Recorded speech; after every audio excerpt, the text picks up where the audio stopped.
This is such an amazing way to kick off our 25th anniversary.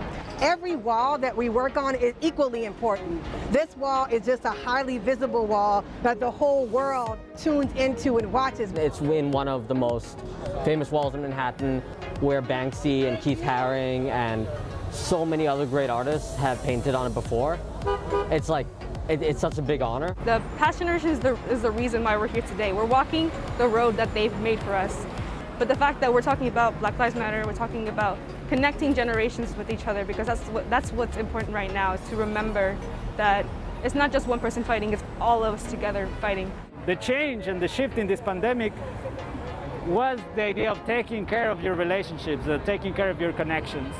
I feel like this is a step towards a speculation of a future that we're going to build together.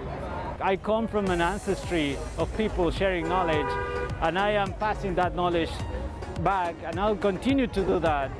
I think it's important to talk about the representation of gender and sex in a public space.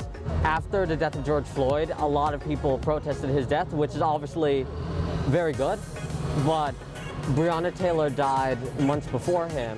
And that's the most important part about having art, is when you make a connection with someone. Making a connection with strangers, with friends, having a conversation is the most important part of it. No need to interpret, you understand it, you just feel it. Until everyone has peace, no one has peace. At Groundswell, we believe that art creates community and community creates change. You can go on a corner in Brooklyn or Atlanta or Detroit and you see people putting their names on walls or their messages on walls. And I always think for Black and brown people, what public art does is it says is we are here, we're visible, and we're going to use these images to create a dialogue among strangers. The fact that Goldman Global Arts trusted us to just use our expertise and to take this wall in our 25th year, I think is a good kind of symbol for what Groundswell has meant to New York City and now what Groundswell means to the world.